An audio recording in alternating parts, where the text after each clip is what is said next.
오늘 주신 말씀 통해서 우리 복도, 화도 내리지 아니하신다. 네, 끝에 퀘션 마크 물음표가 붙어 있죠.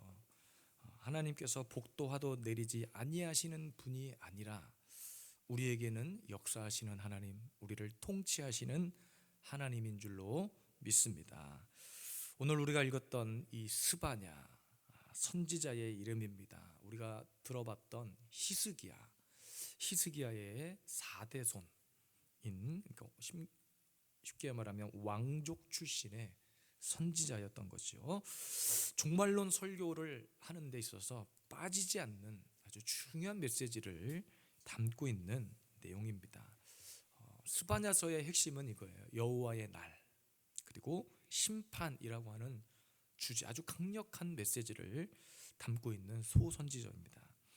당시에 이스라엘이 나눠져 있었죠. 남유다, 북이스라엘 이렇게 나눠져 있었는데 다 이스라엘이에요. 남유다 백성들 뿐만 아니라 이 스바냐 선지자는 타락한 지도자들을 향해서도 아주 거침없이 막 죄악을 지적하고 권면했던 아주 뚝심 있는 선지자였습니다. 하나님을 떠나고 너희들이 어떻게 살 수 있느냐?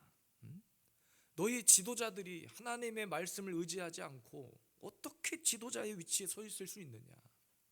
세상을 의지하는 자들, 도덕적인 타락 이런 것은 둘째 치더라도 하나님을 떠난 그 우상 숭배, 백성들, 지도자들 할 것 없이 거침없이 이 스바냐 선지자는 권면의 말을 쏟아내고 있는 거예요. 이 시대의 목회자들, 저를 포함해서 목회자들, 정치인들, 권력을 잡았다 하는 자들, 정말 우리가 깨달아야 될 것은 하나님의 무서운 심판이 있다는 것을 깨달아야 합니다. 물론 저와 여러분들은 결론을 아는 자들이죠. 우리가 심판을 받기 위한 그런 심판의 대상자들이 아니라 우리는 그 심판의 경각심을 가지고 정말로 하나님 앞에, 말씀 앞에 바른 삶을 살아야 돼요. 그렇지만 오늘도 이 경고의 말씀을, 경고의 메시지를 가슴으로 받아야 됩니다. 우리도 말씀 떠나면, 하나님의 진리를 떠나면 심판받는 거예요. 주님 안에 있을 때 우리는 구원의 백성이지, 교회를 떠나고 말씀 떠나고 예배를 떠나면 똑같이 오늘도 이 경고의 메시지에 우리는 당할 자가 없는 거예요. 오늘 본문 12절에 보니까 여호와께서는 복도 내리지 아니하시며 화도 내리지 아니하시리라. 이렇게 생각하니까 까부는 거예요. 다시 말하면 하나님을 무시하는 겁니다. 하나님을 없다고 생각하는 거예요. 하나님은 복도 내려주지 않아. 내가 인생 살아보니까 나는 맨날 인생이 피폐해. 그리고 심지어 하나님은 화도 안 내. 하나님이 있는 것처럼 얘기하지만 하나님을 무시하는 이야기들입니다. 그러니까 막 사는 거야. 하나님이 보이지 않고 하나님이 느껴지지 않으니까 내가 살아온 인생이 그냥 평범하고, 내가 하나님을 믿으면 하나님의 복을 주셔야 되는데 그게 기복신앙이죠. 나에게는 복이 없다고 생각하니까 그냥 대충 막 살려고 하는 거예요. 그런데 여러분 돌이켜보면 지금 여전히 이 자리에 내가 앉아 있는 것이 복입니다.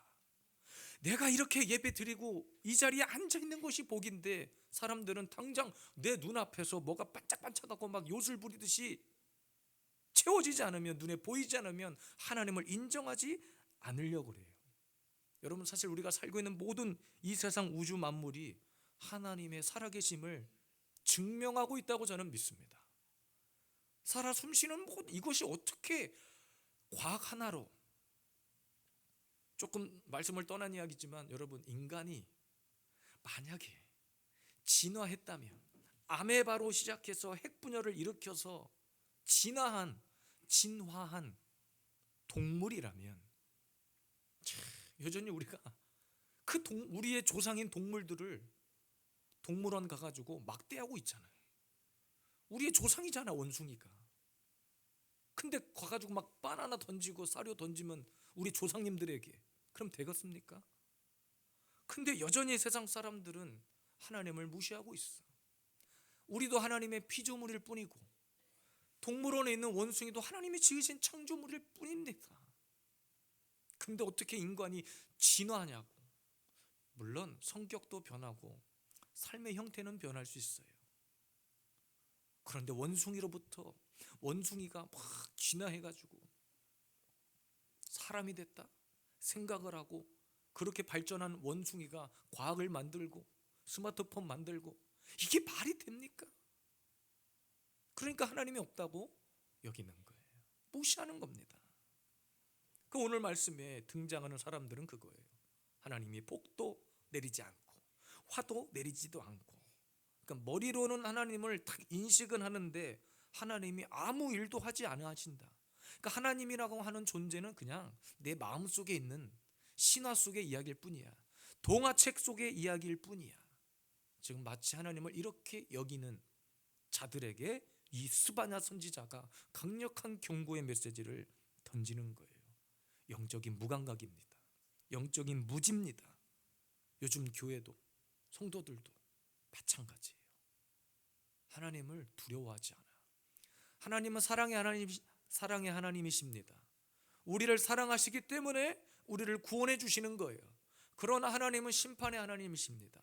하나님을 떠난 자들에게는 반드시 대가 지불을 하시는 거예요. 그것이 성경의 원리입니다.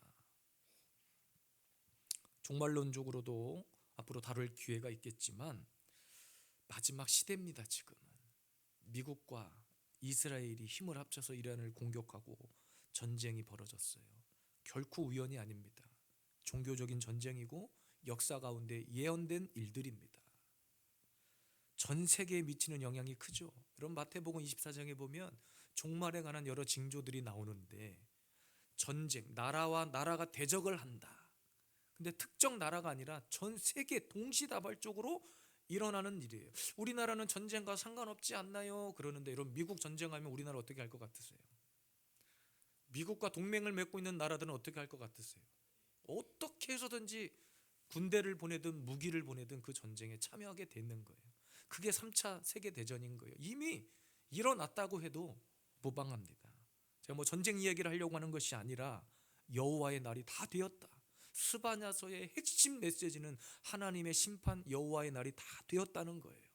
14절 말씀 보니까 여호와의 큰 날이 가깝고도 뭐하다?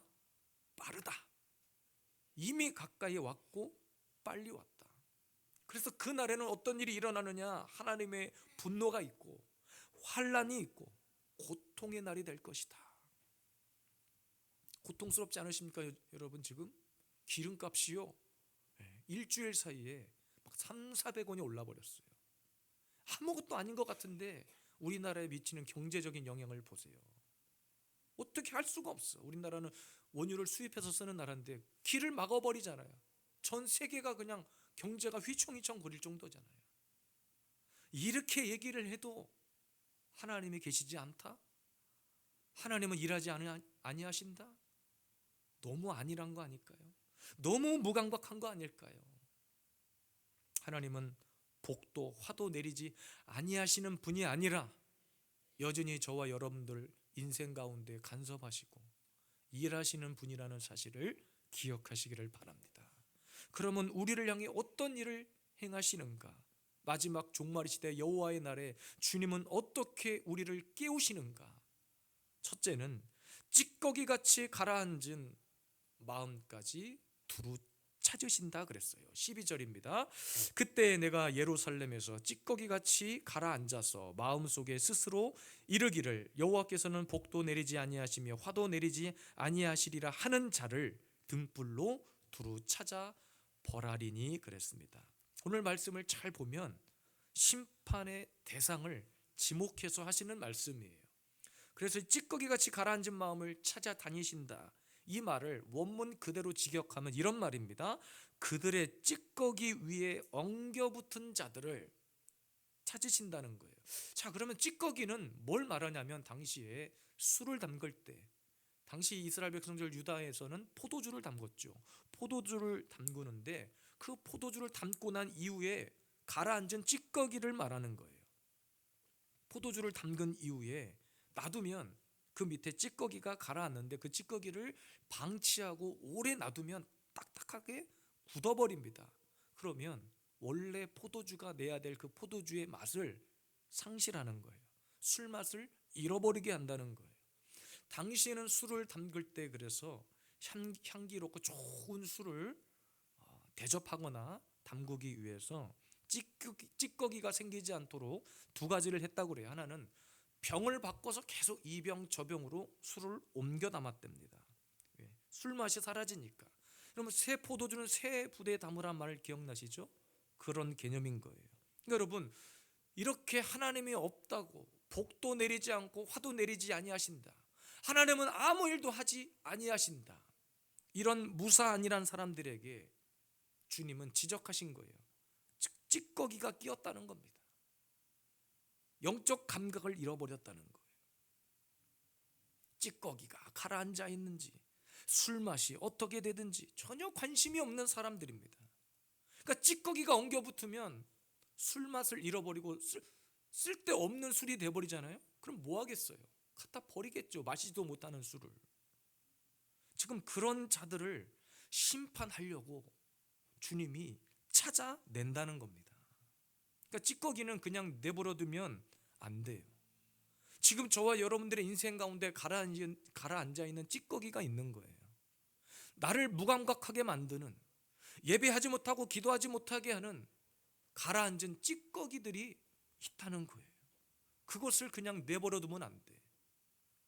어떤 사람에게는 게으름일 수 있고요, 어떤 사람에게는 어떤 일일 수도 있고, 돈 버는 걸 수도 있고, 공부하는 거일 수도 있어요. 근데 그것 때문에, 그것이 나쁘다는 게 아니라 그것 때문에 내 마음의 심령에 찌꺼기가 생겨버린다는 거예요.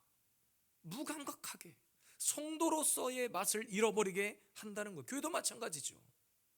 교회도 그냥 내버려 두면 찌꺼기가 생겨요. 저도 여러분, 제가 여러 번 설교 가운데 소개해드렸지만, 이렇게 하나님의 말씀을 말씀대로 전하지 못하고 그냥 세상 정치 이야기나 하고 그냥 윤리 도덕적인 이야기하고 웃기는 이야기 해가지고 사람들의 청중의 반응을 끌어올리면 저는 인기 있을지 몰라요. 여러분들에게 우리 목사님 참 재밌어, 그럴 수도 있어요. 그런데 점점점 이 교회 안에 찌꺼기 같은 것들이 가라앉게 됩니다. 교회로서의 모습을 상실하는 거예요. 성도로서의 맛을 잃어버리는 거예요. 오늘 말씀에 등불로 찾으신다고 그랬어요. 등불로. 하나님은 우리 마음의 깊은 곳까지 다 두루두루 감찰하시는 분이에요. 겉모습이 아니라 내 속마음 가운데 어떤 찌꺼기가 있는지 주님은 찾아내신다니까요. 찾아내시는 이유는 두 가지입니다. 하나는 벌하기 위해서, 심판하기 위해서이고, 또 하나는 드러내게 하는 이유는 그것을 깨닫게 하셔서 고쳐서 찌꺼기를 제거해서 포도주다운 포도주가 되게 하기 위함입니다. 여러분, 주님의 재림이 임박한 시대에 주님은 복도 내리지 않고 화도 내리지 않고 아무 일도 하지 않는 분이 아니라 이런 영적 찌꺼기를 찾아내시는 분이에요. 찾아내셔서 우리를 새롭게 하든지, 깨닫지 못하고 계속 범죄하고 하나님을 인정하지 않고 하나님을 떠난 자들에게는 심판이 임할 것이고, 드러난 찌꺼기를 새 병으로 옮겨 담든지, 아니면 깨닫고 주님 앞에 다시 한번 나를 새롭게 해달라고 몸부림치는 자들에게는 하나님의 은혜가 부어질 것이고, 오늘도 말씀 가운데 깨달아지는 그 찌꺼기들을 발견하시고 완전히 제거할 수 있기를 원해요. 하나님 우리의 마음의 상태를 늘 점검하십니다. 머리털 하나까지 세시는 하나님이라고 그랬어요. 그 찌꺼기 때문에 하나님 나라에서 우리가 멀어질 수 있다는 거예요. 그러니까 먹고 사는 문제보다 더 중요한 것은 내 영혼이 죽고 사는 문제입니다. 천국이냐 지옥이냐의 문제예요.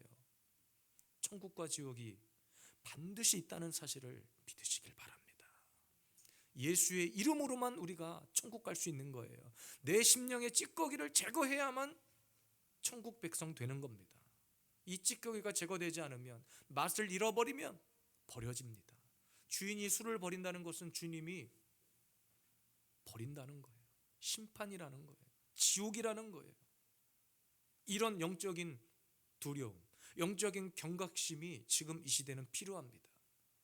주님은 사랑의 하나님이시지만 사랑하시기 때문에 매를 든다고 그랬죠. 사랑하시기 때문에 이 찌꺼기를 제거해야 되는 거예요. 하나님은 복도 화도 내리지 않는 분이 아니라 복 줄 자를 찾고 계시는 거예요. 근데 줄 사람이 없어. 주고 싶으나 내가 복을 쏟아 부어주시겠다. 오늘도 이곳에 하나님의 은혜가 부어지기 직전에 이렇게 하나님이 준비하고 계시는데 와서 보니 부어줄 자가 없어. 그릇 준비된 자가 없는 거예요. 그 누구 잘못이? 하나님 잘못입니까? 준비하지 못한 우리 잘못이지 하나님 잘못이 아니에요. 주님은 복 줄 자를 찾아 내신다고 했어요. 반대로 화 받을 자도 마찬가지입니다. 우리가 하나님 앞에 복 주심의 그 레이더에 걸려 있느냐, 아니면 하나님이 화 주시겠다고 하는 그 화 레이더에 걸려 있느냐.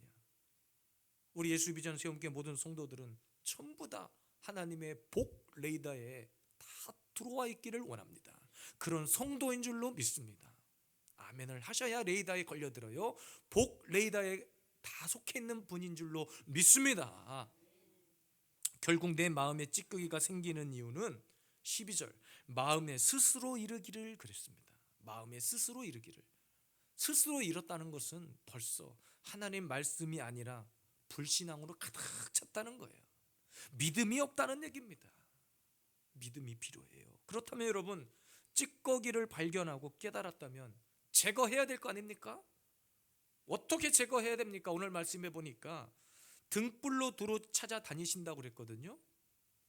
발견된 찌꺼기를 등불 앞으로 드러내면 돼요. 말씀 앞에 드러내면 됩니다.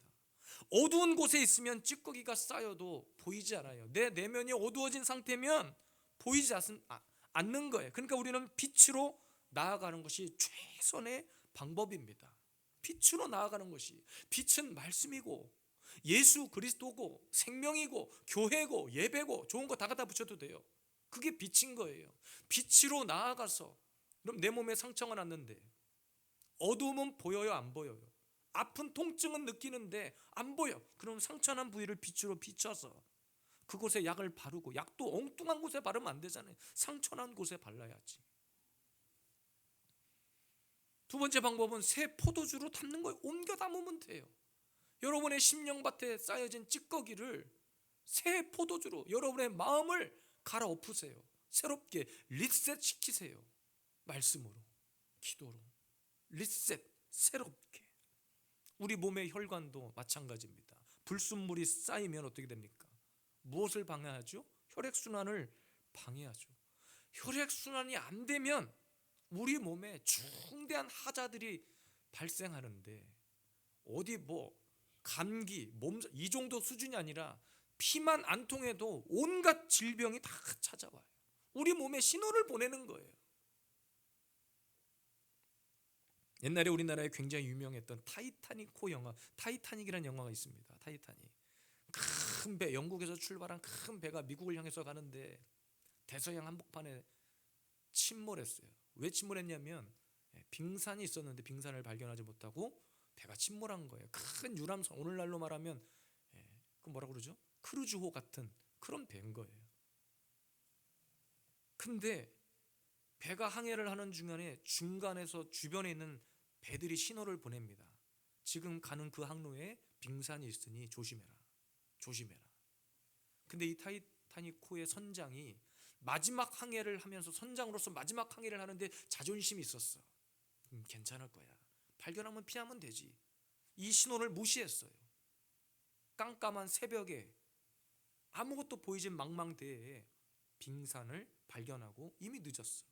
충돌하고 배가 가라앉은 수천 명이 물에 빠져 죽는 엄청난 실제 사건이었죠. 주변에서 계속 신호를 보내요. 지금 위험하다. 지금 이대로 가면 침몰한다. 지금 하나님께서 말씀으로 이 시대적인 여러 가지 상황들을 통해서 우리에게 신호를 보내. 지금 깨어 있어야 된다. 지금 잘 때가 아니다. 지금 게으름 필 때가 아니야. 그런데 많은 성도들이 잠자고 있어요. 오늘은 안 오시겠지. 내일도 안 오실 것 같아.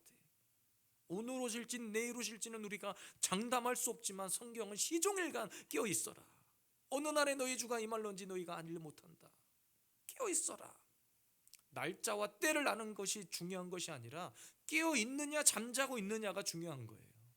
오늘도 말씀 가운데 하나님은 복도 화도 내리지 아니하시는 분이 아니라 여전히 우리에게 뭔가를 부어주실 그 타이밍, 오늘도 주의 재림의 날을 우리는 말로는 기대한다고 하지만 진짜 주의 재림을 기대하고 사모하며 사는 사람처럼 살고 있다고 생각하십니까? 지금 당장 우리가 예배하는 중에 주님이 오실지, 예배 끝나고 오실지, 집에 가다가 오실지, 혹 하필 오늘 교회 안 나왔는데 오늘 오실지, 그거 어떻게 알아요? 그렇기 때문에 껴있어요. 우리 영혼에 보내는 하나님의 그 경고의 사인을 들을 수 있어야 돼. 예배 시간에 핸드폰은 무음으로 해놔야 되지만 내 영혼의 소리는 들리는 소리로 반응할 수 있어야 됩니다. 오늘도 찌꺼기같이 가라앉은 내 마음을 살피시는 하나님 앞에 드러나는 찌꺼기, 깨달은 그 찌꺼기 다 들춰내고 새롭게, 다시 새롭게 깨끗하게 변화되는 저와 여러분들 되시기를 주님의 이름으로 축복합니다. 두 번째입니다.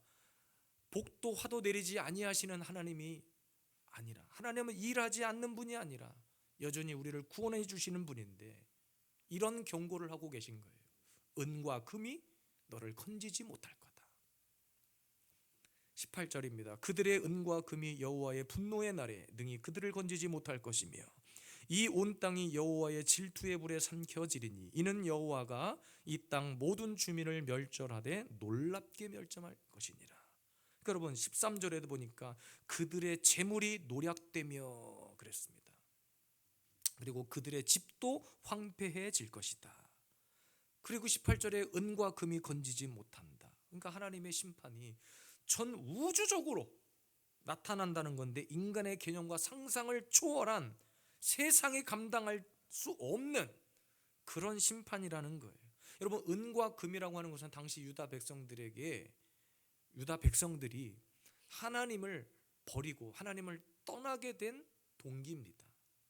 그러니까 하나님보다 뭘 더 사랑했다는 거예요. 돈을, 은과 금을, 먹고 사는 것을, 자기의 명예를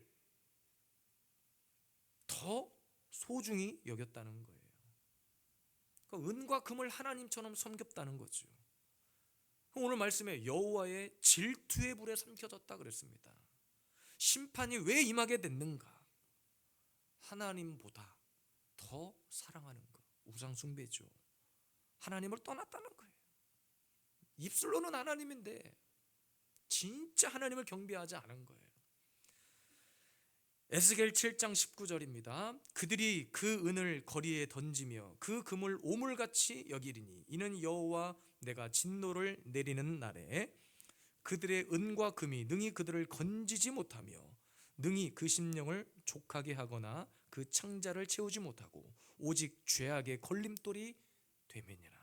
은과 금이 뭐 어떻게 된다고 그랬습니까? 죄악의 걸림돌이 된다는 거예요. 그것이 우리를 구원하지 못한다. 이 세상에 많은 사람들이, 그러니까 하나님을 무시하는 사람들의 특징은 지금 이 땅에 사는 동안 그 돈, 은과 금이 전부라고 생각하기 때문에 그런 거예요. 그러니까 무신론자들 있죠. 사실 무신론자들은 하나님이라는 건 없어, 신은 없어, 이렇게 말하는 사람들의 대부분이 뭘 더 의지하냐면 돈을 의지하는 거예요. 하나님을 부인하죠. 왜? 하나님을 인정하는 순간 자기가 누려왔던 모든 것이 허망하다고 느낄 수밖에 없기 때문에 두려운 거예요. 여러분 비단 물질뿐이겠습니까? 하나님을 두려워하지 않기 때문에 이 심판을 깨닫지 못하기 때문에 온갖 죄를 저지르는, 우리나라만 해도 뭐 동성애니 뭐 공산주의니 이슬람주의니 이런 것들이 판을 치는 거예요. 그래서 어떤 목사님이 우리나라에 세 가지 깃발을 주의해야 된다고 그랬습니다. 첫 번째는 붉은 깃발. 뭡니까? 공산주의를 말하는 거예요. 두 번째는 검정 깃발입니다. 이슬람입니다. 이슬람 깃발 보세요. 중동 국가에서 막 이렇게 IS 이런 애들이 날리는 깃발 보세요. 극단주의자들 다 시커먼 거기다 막 용 같은 거 그려놓고. 세 번째 깃발은 무지개 깃발입니다. 동성애입니다. 대표적으로 성경에 은과 금을 얘기하고 있지만 여러분 보세요. 우리나라 이슬람 사원이 전국에 200곳이 넘어요. 이슬람 사원이. 사람들이 몰라. 이슬람이 얼마나 무서운 우리나라의 최고의 이단 중에 또 이단인지 여러분 아셔야 됩니다. 그들도 똑같이 알라. 우리나라 서울 명동 이태원 한복판에 가면 동그랗게 돔처럼 생긴 건물을 이렇게 세워놨는데 이슬람 사원이거든요. 우리나라 사람도 얼마나 많이 가는지 몰라요. 개종해가지고 하루에 딱 3번 그들은 정한 시간에 정확히 기도하잖아요. 그 이슬람 성전을 향해서 딱 가서 무릎 꿇어 기도. 우리에게는 그런 정신이 없어. 그들은 잘못된 진리를 가지고 있지만 그렇게 철두철미하게 하나님을, 그들의 하나님, 그들의 신을 그렇게 경배하지만 우리는 그런 철두철미함이 없잖아요. 우리나라에도 다 들어와 있어요. 전국에 이슬람 사원이 200개가 넘게 있다는 것은 보통 일이 아닙니다. 신천지는 이미 하도 얘기해서 여러분들이 좀 무감각해졌는데 엄청난 이단이 이슬람 세력들은 다 똑같이 우리나라에 그래서 다문화라고 하는 이름으로 우리나라에 외국인들 근로자들이 막 들어오는데 물론 그들이 다 나쁜 것은 아니지만 그렇게 위장해서 들어와가지고 우리나라에 뿌리 내린 게 지금 이슬람, 동성애, 공산주의 그런 것들입니다. 임박한 하나님의 심판을 피할 수 없게 됐어요. 정신을 차리지 않으면 안 됩니다. 여러분 세상 법정에서도 중대한 범죄를 저지른 사람 있잖아요. 그 사람들이 법을 피해가기 위해서 조금 형량이라도 줄여보기 위해서 뭘 해야죠? 정관예우해가지고 검찰 부장검사 출신, 무슨 총장 출신, 어디 처장 출신 이런 엄청난 힘을 자랑했던 검사 출신 변호사를 수천만 원을 주고 선임을 하는 거예요. 돈을 막 쏟아부어 변호사 비용으로. 형량은 줄일 수 있어도 그들이 저지른 범죄 자체가 사라지는 것은 아닙니다. 변호사들에게 그렇게 돈을 갖다 부어도 형량 자체는 조금 차이가 나게 할 수 있어도 무기징역을 유기징역으로 바꿀 수는 있어도 죄 자체가 없어지는 것은 아니에요. 누구에게나 다 공개된 살인죄인데 그게 사라지겠습니까? 그런 죄악들이 평생 꼬리뼈처럼 따라다니죠. 그러니까 돈이 아무리 많아도 여러분 삼성 이병철 회장은 죽었어요. 현대 정주영 회장도 죽었습니다. 북한의 김일성도 안 죽을 것 같은데 다 죽었어요. 사실 죽음이라는 것 자체가 하나님의 심판과도 같은 건데 어찌 은과 금을 의지하면서 내가 평생 죽지 않고 살 수 있을 거라 생각하십니까? 세상에 감당을 못할 심판이 찾아옵니다. 이 시대는 정말 우리가 깨어있지 않으면 등불 앞으로 나아가지 않으면 위기예요. 위기. 오늘도 우리 예수비전 세움교회 성도 여러분, 저는 여러분들을 생각하며 말씀을 준비합니다. 이번 주에는 어떤 말씀으로 우리 성도들을 깨울까? 어떻게 말씀으로 위로할까? 근데 맨날 이곳에서 사랑, 위로만 하는 것이 아니라 진짜 하나님의 말씀이 우리에게 뭐라고 말씀하고 있는지 우리 교회는 깨어있는 교회 되기를 원합니다. 잠자는 교회가 아니라 내 마음의 심령에 있는 그 찌꺼기, 하나님을 떠나게 만드는, 예배를 우습게 하고 기도하지 못하게 하는 내 마음속에 그 영적 게으름, 이 모든 찌꺼기들을 온전히 제거하고 오늘도 살아있는 예배, 능력의 예배, 그리고 여전히 나를 위해 일하시는 예배, 하나님은 복도 화도 내리지 아니하시는 그냥 동화 속 신화 같은 존재가 아니라 여전히 살아계셔서 우리를 위해 일하고 계시는 하나님임을 함께 깨닫고 노래하고 선포하는 우리 모든 주의 성도들 되시기를 주님의 이름으로 축복합니다.